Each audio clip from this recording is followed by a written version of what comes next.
On Bator Square, the heart of Ulaanbaatar, Mongolian police recruits are posing for their graduation photos. As they join the ranks of public servants in this young democracy, they stand at the feet of Mongolia's founding father, Chinggis Khan. This 13th century warrior founded an empire that once stretched from the Pacific Ocean to Eastern Europe. Today, he rules over a commercial empire, appearing on the city's airport, bars and cafes, bottles of beer and vodka, and even on a hillside overlooking the capital.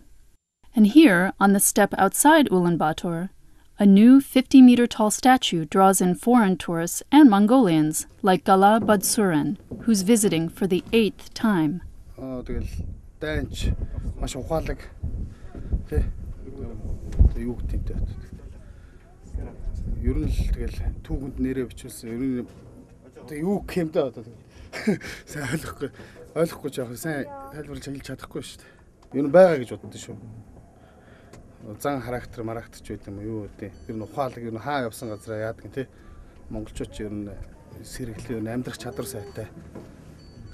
That idealistic view is not shared by everyone in the West, where the warrior known as Genghis Khan is often depicted as a brutal invader.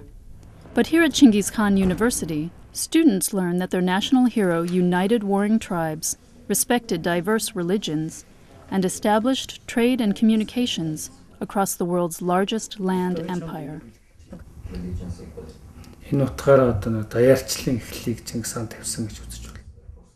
Today, Chinggis Khan once again plays a unifying role as a national icon for Mongolians trying to find their footing after the end of communism and Soviet influence. In 1991, 92, history began to open as something that you can explore.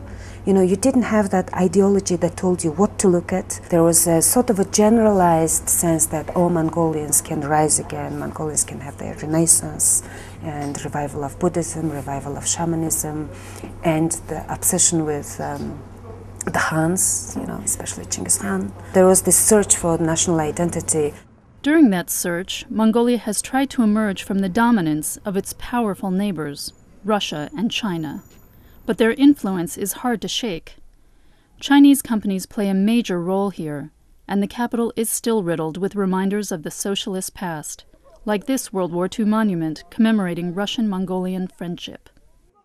For decades, Mongolians felt the absence of their own national symbols, according to Hugulbu Lagvasuren, the founder of Chinggis Khan University.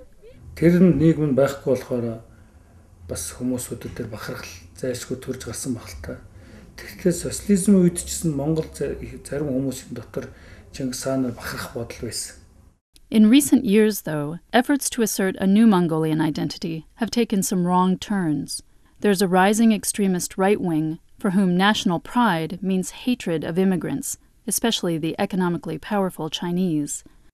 Ultranationalists have even adopted Nazi symbols to represent their belief in racial purity, as seen at this theme bar in Ulaanbaatar, which attracts young visitors regardless of their politics.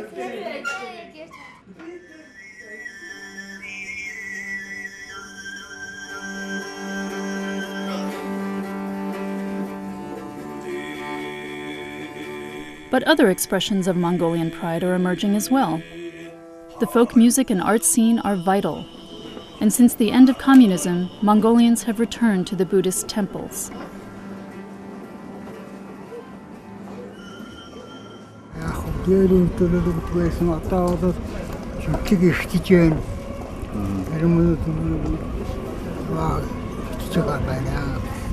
In this vibrant, independent Mongolia, some feel that the cult of Chinggis Khan actually does the country a disservice. Locking our history into this 13th century Mongolia really prevents us from getting in touch truly with the richness of our past. It's so lopsided when you look at 13th century so much, but you don't look at your immediate past, which has such important, implications for our present. But many young Mongolians are now looking ahead to the country's future. At the University of the Humanities, students take English, Chinese, and other language classes, always with an eye on Mongolia's growing economic opportunities. Well, English is the international language these days, If I have a chance, I would not hesitate to work in a foreign country. Яа, англи хэл угаасаа одоо хүн заавалч мэдчих хэвээр монгол орны хайр ташуул учраас тэглэж хэдтэл одоо 21-р зууны тэргүүлэх шиг тийм гарсан ш. Тийм учраас хэдтэл сурах нь илүү ирээдүйд ашигтай. Тэр заавалч мэддэг үлээх сурах хэрэгтэй ах гэсэн юм байна. These new Mongolians aren't fixed on their country's past, but they do preserve some parts of Chinggis Khan's legacy. They're looking beyond their nearby borders and preparing, in their way, to go out and conquer the world.